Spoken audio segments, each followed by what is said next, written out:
Hi there, I'm Justin Pritchard, and this is the latest Jeep Wrangler, which is full of upgrades and surprises for its latest iteration while maintaining core Wrangler attributes in full. So let's take a look. This trendy 4x4 sales superstar is designed to give you access to heaps of real-world off-road capability, and the 4-door Unlimited model you see here does that with room for your family and your things, or even a 77-inch IKEA countertop if you like. Now, it's not for everyone. Being as capable as the Wrangler is means it's built like a truck, not a car, and that means that many a less expensive soft-roader cute ute is more comfortable, better handling, roomier, and easier on fuel. Also, the Wrangler is loud. By 110, the wind noise levels are very generous, and that's partly because of the aerodynamics. If you've ever dry swallowed an adult multivitamin, that's about how easily the Wrangler glides through the air.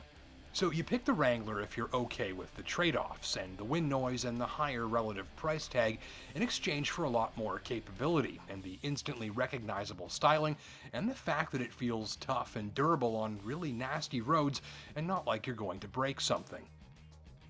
Really, nothing much for the money feels this tough, and in many parts of Canada, including Sudbury where I live, having something like this that can tackle trails and winter and our badly crumbling roads without its suspension disintegrating beneath you like dollar store toilet paper just makes a lot of sense.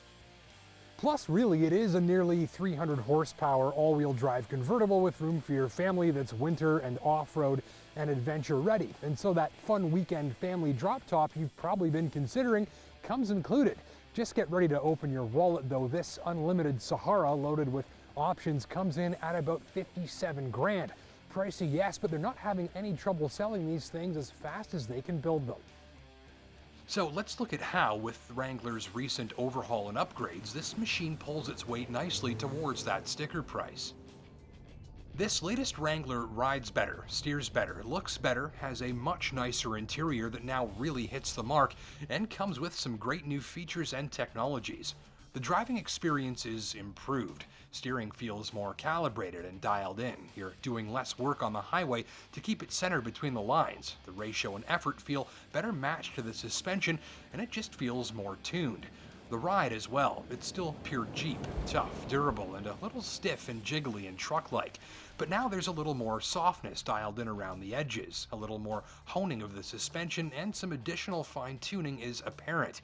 And the result is that signature tough and capable Wrangler ride, but delivered with more comfort and less jarring jolting more of the time. And the interior is a knockout, and for several reasons. First, there's no other cabin that looks like this. It's packed with little design Easter eggs, plenty of detailing and depth and sculpting, and good materials too. It all comes off feeling a lot more upscale and rich than the former model. You'll be satisfied here with just about everything you could look at or touch, as it should be for the money. Don't miss the auxiliary switch panel for your winch and light bar, or this central touchscreen interface, which is powerful, very responsive, has great graphics, and is no harder to set up or figure out than an area rug. And even the instrument cluster is beautiful, with analog dials set against a vivid digital display. There's a fiery hot heated steering wheel and heated seats, and all controls are easily worked even with gloves on, and they've even gone so far as to specify modern control buttons and dials that all operate with a smooth and light and satisfying action right down to the gear shifter. Beside that is the 4x4 lever tug to toggle 2-wheel drive, 4-wheel drive auto, which is like all-wheel drive, and then 4 high or 4 low. Whatever amount of traction you need is available with a yank or shove. Plus, how cool is it having 2 nicely finished shift levers sitting in front of you? I think it looks awesome. If you're coming into this latest Wrangler from an older unit like the one you see here, which belongs to some off-road bros we met while filming, you'll feel right at home with the space, entry and exit, and driving position. You climb up to board, sit very upright, get a commanding forward view, and there's room for 2 adults up front and their things no problem. Lots of storage nearby, room for the Olympus and the console, and if you happen to have a Ridge wallet like me, it fits perfectly into this little slot. Rear seats are fine for average-sized adults, easy peasy for the kids, and the roof bar inside seems to sit further away from my cranium than in past models, making it feel that touch roomier. The cargo hold is tall and square, though reduced somewhat by the subwoofer, wheel wells, and that roof bar. There's still plenty of room, but more of it if you pack your things up vertically. Power comes from this 3.6-liter 285 horsepower V6. This unit has the 8-speed automatic, and you can get a 6-speed stick if you like, or save some gas money and go with the newly available 2-liter Turbo 4. With the big V6, you get more than adequate performance and improved fuel efficiency, though this thing still loves itself some gas. The engine is most impressive when driven gently. The revs and noise and vibration all stay at bare minimum levels here, and there's more than enough get up and go at all times without breaking a sweat. And given the handling, I don't advise you drive this thing too quickly, but it does fire along with startling forward thrust when opened up for a quick pass. Let me show you the two things I'm enjoying most about this new Wrangler. The first is the ride, and you can't see it with all the snow, but this logging road that we're shooting on is badly beaten up, covered in washboards and potholes that I love because they really reveal how well vehicles ride. And in the new Wrangler, well, I definitely know I'm on something rough and bumpy that never feels like it minds. There's no rattling, no smashing. In fact, the suspension stays consistently smooth, firm, and dense. The steering doesn't get knocked around in my hands either. It feels like this thing is purpose-built for rough surfaces, and largely that's because it is. Weirdly, my favorite thing about this machine after a week was the optional LED headlights.